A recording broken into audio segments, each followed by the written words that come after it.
नमस्कार, आप सभी का न्यूज 24 के यूट्यूब चैनल और फेसबुक पेज पर बहुत स्वागत है। आपके साथ मैं हूं सऊद मोहम्मद खालिद और मेरे साथ मौजूद हैं मेरे वरिष्ठ सहयोगी और माहौल क्या है वाले राजीव रंजन जी। राजीव जी बहुत स्वागत। देखिए राजीव जी, वैसे तो आज छोटी दिवाली है और हमारे दर्शक ये सोच रहे होंगे कि हम दिवाली के मौके पर कुछ उन्हें दिवाली की बात करेंगे। आप सभी को दिवाली की तो बहुत बहुत मुबारकबाद, लेकिन हम न्यूज चैनल वाले हैं, थोड़ी बहुत पॉलिटिकल बात ना करें अगर दिन में तो शायद हमारे दर्शक भी हमसे यह अपेक्षा करते और हमारा भी कहीं ना कहीं खाना नहीं पचता। तो हम बात दरअसल आज के मौके में भी एक पॉलिटिकल एंगल की करेंगे, बात यूपी की और उसकी कहीं ना कहीं जो कनेक्शन बिहार से उसकी करने वाले हैं। क्योंकि राजीव जी अभी जल्द ही बिहार का नतीजा सामने आया, बड़ा अनएक्सपेक्टेड था, बड़ा सुपर ओवर तक गेम गया और फाइनल जो है अब तस्वीर साफ है। लेकिन ये कहा जा रहा है कि संदेश इसमें बहुत से हैं, नए पॉलिटिकल जो ट्रेंड्स हो सकते हैं, आने वाले वक्त में कैसे पॉलिटिक्स जाती है।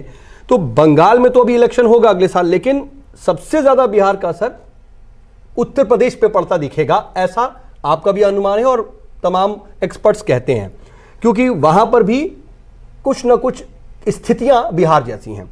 अगर हम सीधे अखिलेश यादव और तेजस्वी को आपस में जोड़ें तो तेजस्वी की जो हार है, क्या उस हार में अखिलेश यादव के लिए कोई संदेश छिपा है और है तो देखिए, हम जो इस मौके पर बात कर रहे हैं, बिहार के नतीजों के एक साल के भीतर बिहार से सटे दो राज्यों में चुनाव है, 6 महीने के भीतर बंगाल में चुनाव है और तकरीबन 1 साल या 14 महीने आप कह लीजिए बिहार यूपी में चुनाव शुरू हो जाएंगे।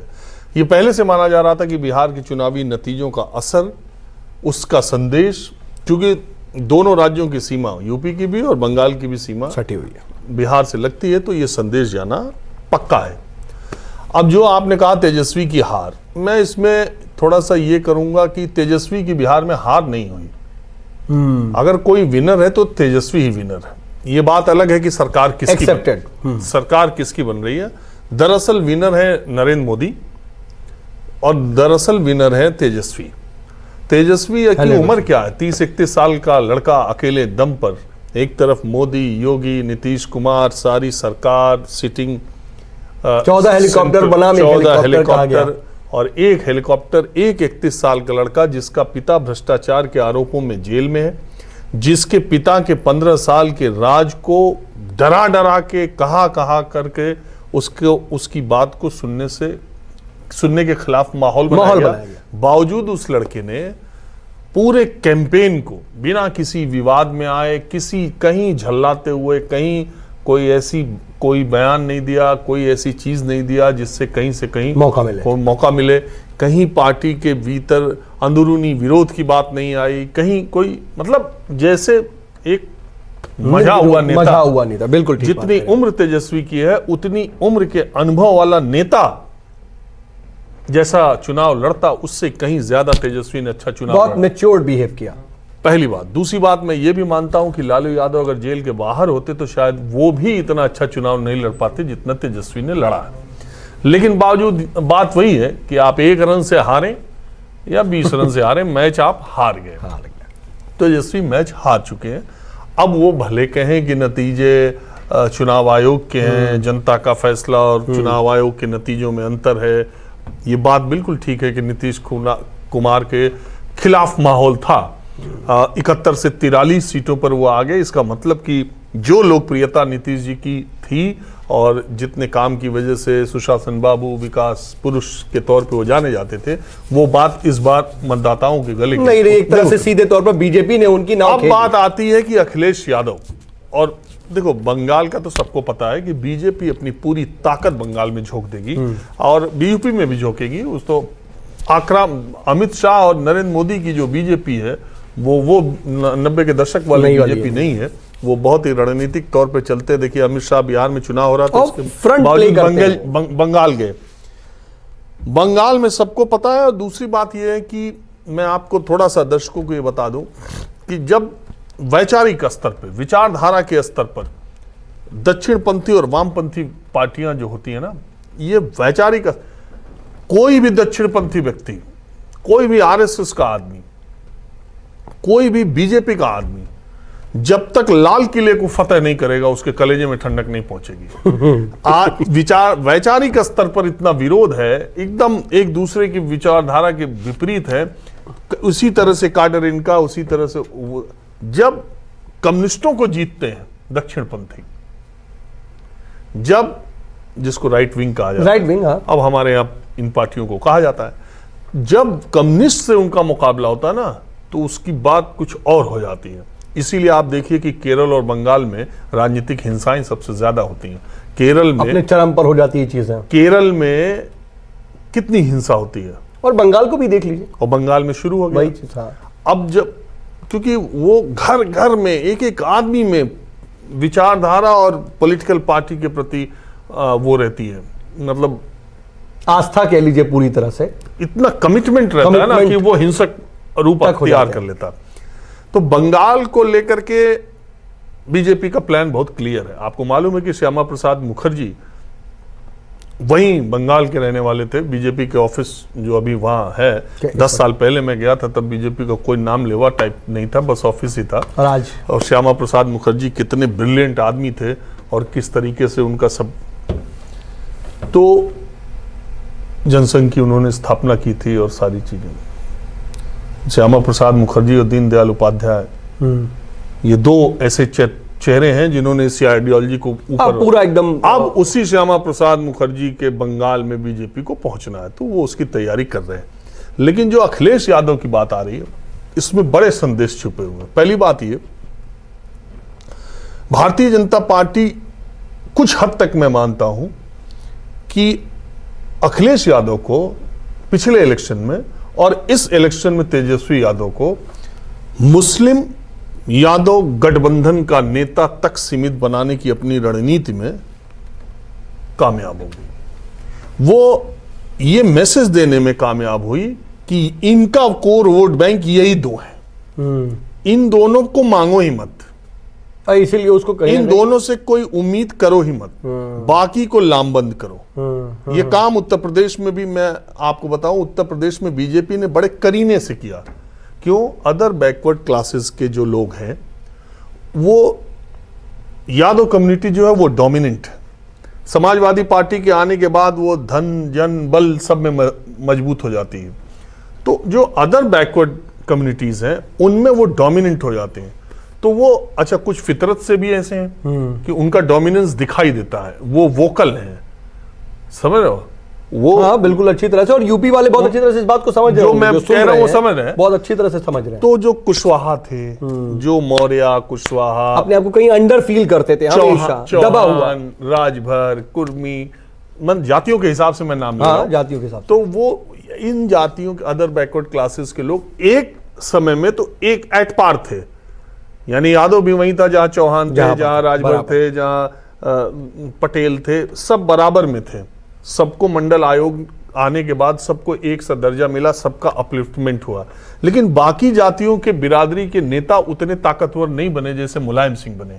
तो बाकी जातियों का राजनीतिक या रसूख के हिसाब से वो कद नहीं बढ़ा, और वो फुटबॉल के तौर पर कभी सपा, कभी बसपा, कभी कांग्रेस, कभी बीजेपी में जाते आते रहे।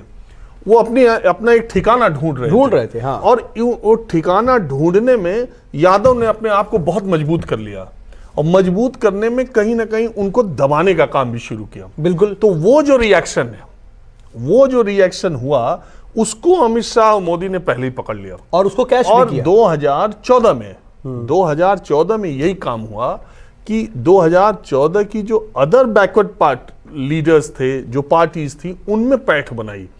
और अगर आप 2017 के चुनाव से पहले का देखेंगे, फागू चौहान, चौहानों के नेता बीजेपी में, दारा सिंह चौहान, चौहानों का नेता या नाम बीजेपी में,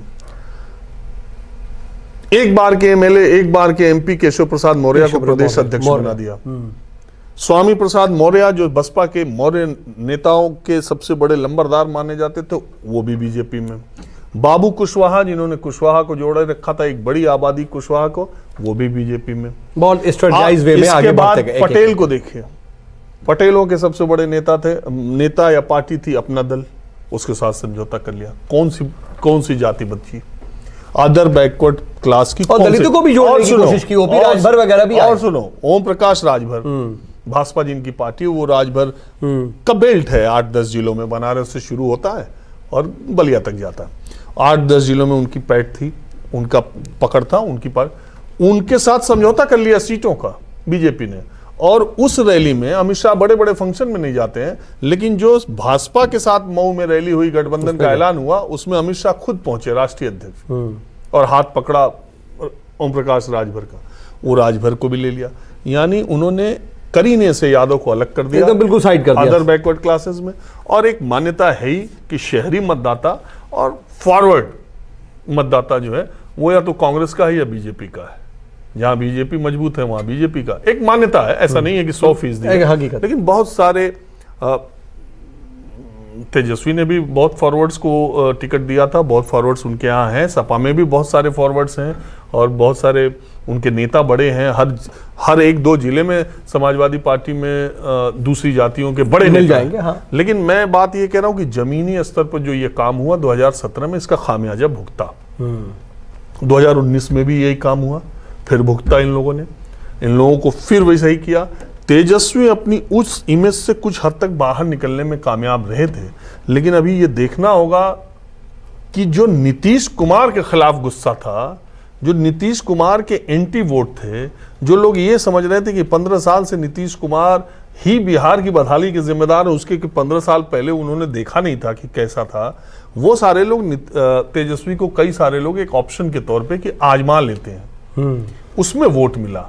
मगर अखिलेश के साथ वो अखिलेश के पास वो मौका नहीं है, बिल्कुल ठीक कि योगी आदित्यनाथ को कोई चाहता ना हो, या बहुत ज्यादा दिन हो गया हो, या एक एंटी इनकम्बेंसी हो गई ना वो है। और फिर अखिलेश का शासन भी देखा है, खुद अखिलेश एज सीएम भी, और अखिलेश का शासन देखा है। अभी देखो,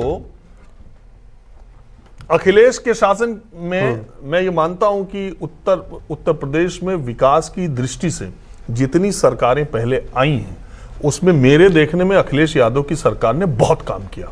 ये बात अलग है, काम भी किया तो साथ साथ लोगों का मन भी बहुत बढ़ाया। बिल्कुल ठीक बात है, अपनी पार्टी के ये भी ठीक बात है, ये भी है, उससे और उसका खामियाजा ही उसका खामियाजा भुगता। और गांव में और कस्बों में ये बात चलने लगी है कि अखिलेश यादव भूल गए वो इन लोगों को। तो क्या होता है, मैं ये कह रहा हूं, हम बहुत पहले बात कर रहे हैं इसकी, तो मैं ये कह रहा हूं कि एक तो अभी आज की तारीख में जब हम 13 नवंबर 2020 में बात कर रहे हैं, तो पूरे उत्तर प्रदेश में योगी एज ए सीएम के खिलाफ कोई माहौल नहीं है। और अभी जो हम थोड़ा सा अयोध्या का जिक्र कर लें, क्योंकि अभी अयोध्या में इस वक्त देखिए एक बार फिर से दीपोत्सव है, एक बार फिर नया विश्व रिकॉर्ड बनाया जा रहा है।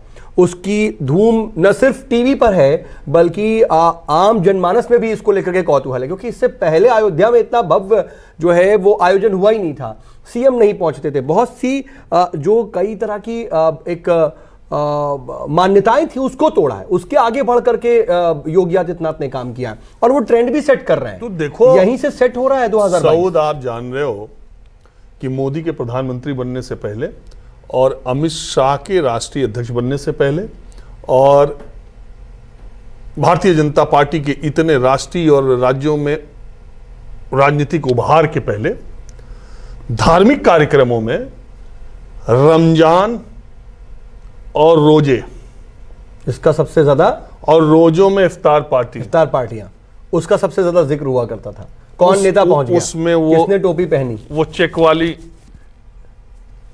साफा, वो जो गमछा टाइप से होता, हाँ, उसको रखना, टोपी पहन लेना, और वहाँ इफ्तार में पहुंचना, उन्होंने दी इफ्तार पार्टी, उन्होंने दी इफ्तार पार्टी। अब वो इफ्तार पार्टियों का दौर चलता था, और हम as being in a news channel उसको कवर करते थे, बहुत ग्रैंड वे में कवर होता था कि कौन नेता क्या परसेप्शन अपना डेवलप बनाना चाहता है, किसने टोपी पहनी, किसने टोपी नहीं पहनी, किसने कितनी देर में उतार दी, ये बातें हुआ करती थी। वही है, तो ये बदला है। रोजे नहीं रखते थे, हाँ, लेकिन इफ्तार कैसे देते हैं ये सियासत में उनको पता था। ये ट्रेंड अगर आप इसको महीन देखेंगे तो ये ट्रेंड जो है मोदी ने खत्म कर दिया, बिल्कुल खत्म। कम से कम दिल्ली के सियासी गलियारों में या दूसरे कई जगह अब ये कोई इफ्तार पार्टी, कोई रमजान पार्टी देने की बीजेपी का नेता नहीं देता, वो उस बात समझ में आती है, लेकिन अब दूसरे भी नहीं देते। और अगर दे भी दिए तो उसका कहीं मतलब एक बहुत डाउन वे में आपने धीरे से दे दिया। अब उसका कोई बहुत ज्यादा नहीं है कि इफ्तार पार्टी महिमा मंडन नहीं हो। पहले क्या था, यही सब बातें होती रहती थी।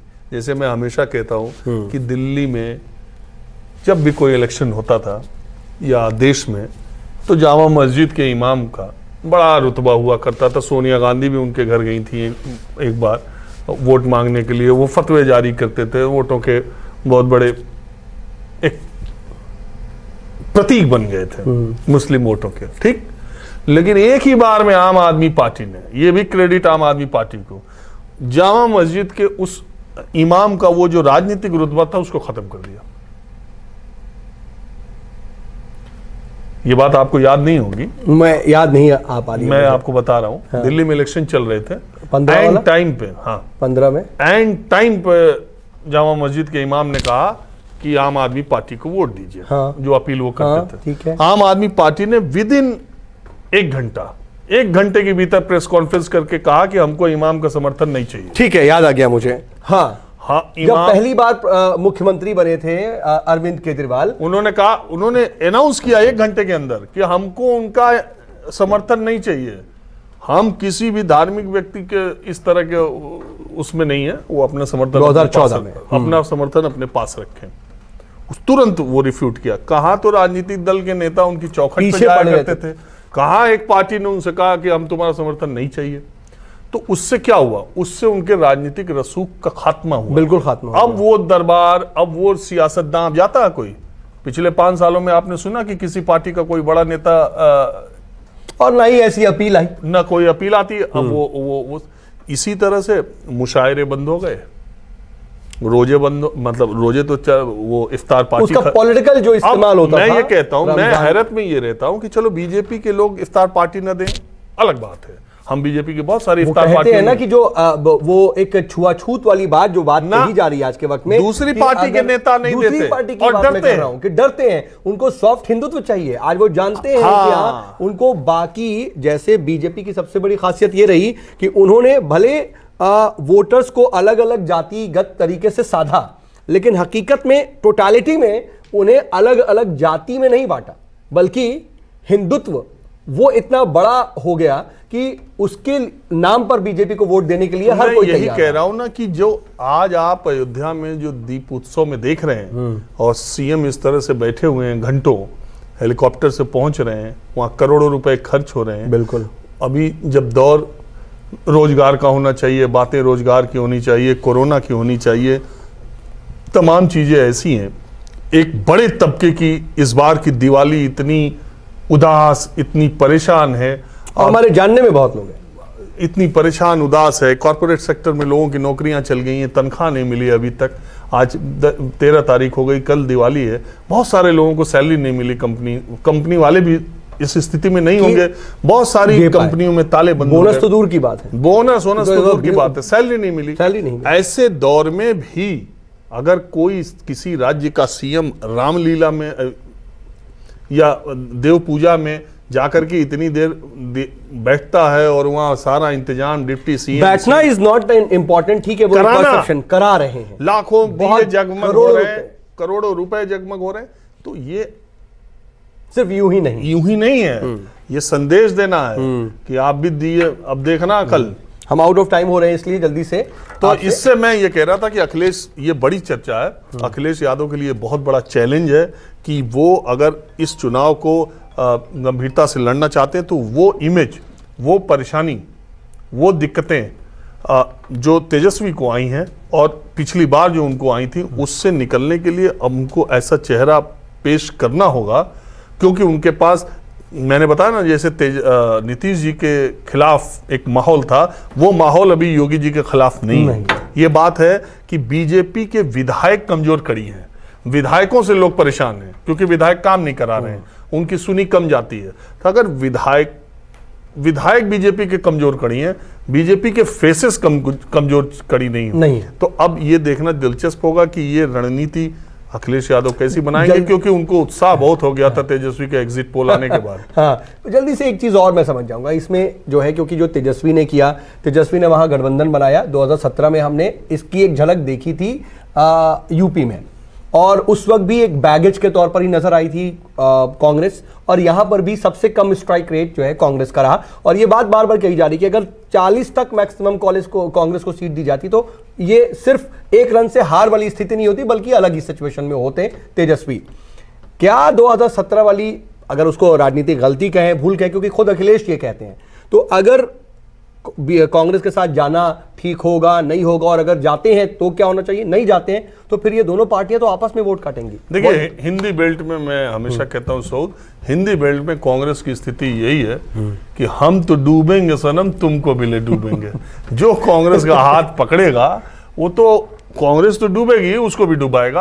अभी फिलहाल हिंदी प्रदेश में, मैं अभी आज की तारीख में बात कर रहा हूँ, प्रियंका गांधी मेहनत कर रही हैं, बहुत अच्छे से कर रही हैं, हर जगह उनकी इसीलिए ये बता भी रही थी कि उनका फैक्टर नहीं था 2017 में, अब है फैक्टर बाहर। हाँ, आगे क्या होगा ये देखा जाएगा। लेकिन मैं बार बार आपसे यही बात कह रहा हूँ कि अखिलेश यादव को सबसे पहली कोशिश ये करनी चाहिए कि वो MY समीकरण के नेता नहीं है, इससे ऊपर के नेता है, और ये दिखना भी चाहिए, और ये पहल जमीन पे भी दिखनी चाहिए, और लोगों का परसेप्शन भी ऐसा। और अगर से वो अभी से एक्टिव नहीं हुए, क्योंकि बीजेपी ज्यादा एक्टिव नजर आ रही है बीइंग इन द गवर्नमेंट सरकार में होने के बाद भी नहीं, सरकार में होने के बाद भी ज्यादा एक्टिव है, और विपक्ष अभी भी एक सुप्तावस्था में नजर आ रहा है, कम से कम गतिविधियों के मामले में। अंदर उनकी तैयारी चल रही हुई एक अलग बात है, लेकिन बाहर नहीं आ रही। सऊद, इसमें कहा जाता है ना कार्डर बेस्ड पार्टी, तो ये तो कार्डर बेस्ड है ना, तो कार्डर बेस्ड पार्टी जो है हमेशा चुनाव के मूड में रहती है, 24 घंटे में चुनाव लड़ सकते हैं। इनको क्या है, इनका पूरा कार्डर बना हुआ है। हाँ बिल्कुल, और ब्लॉक अध्यक्ष से लेकर के कम्युनिस्ट, और ये जो है ये हमेशा चुनाव के मूड में रहते हैं। इनका हमेशा कार्यक्रम चलता रहा है, दीप प्रज्वलन कार्यक्रम, तो ये कार्यक्रम, तो वो कार्यक्रम, कुछ न कुछ होता रहता है। कम्युनिस्टों का कुछ न कुछ होता रहता है, पार्टी कांग्रेस ये वो मीटिंग करते रहते हैं, ये हमेशा एक्टिवेट किए रहते हैं कार्यकर्ताओं। तो कहीं ना कहीं वो ये भी संदेश है कि आप अभी से ही वेकअप होइए, क्योंकि 14 महीने बहुत ज्यादा वक्त नहीं होते हैं अगर पूरा आपको फुल फ्लेज कुछ चेंज करना है। तो बहरहाल बहुत दिलचस्प चर्चा रही, और मुझे यकीन है थोड़ा समय थोड़ा सा ज्यादा जरूर रहा होगा, लेकिन आपकी बातें मैं जैसे मंत्रमुग्ध होकर के सुन रहा था, तो हमारे दर्शक भी जरूर वैसे ही सुन रहे होंगे। और हमेशा बहुत अच्छा लगता है राजीव सर के साथ मुझे बात करना, उनकी बातें को सुनना, और मुझे उम्मीद है कि आपको भी ऐसे ही पसंद आता होगा। मुझे भी अच्छा लगता है। अगर आपको ये वीडियो पसंद आए तो आप इसको शेयर जरूर कीजिएगा, और हमारे चैनल को लाइक सब्सक्राइब करना मत भूलिएगा। बहुत धन्यवाद। नमस्कार। नमस्कार।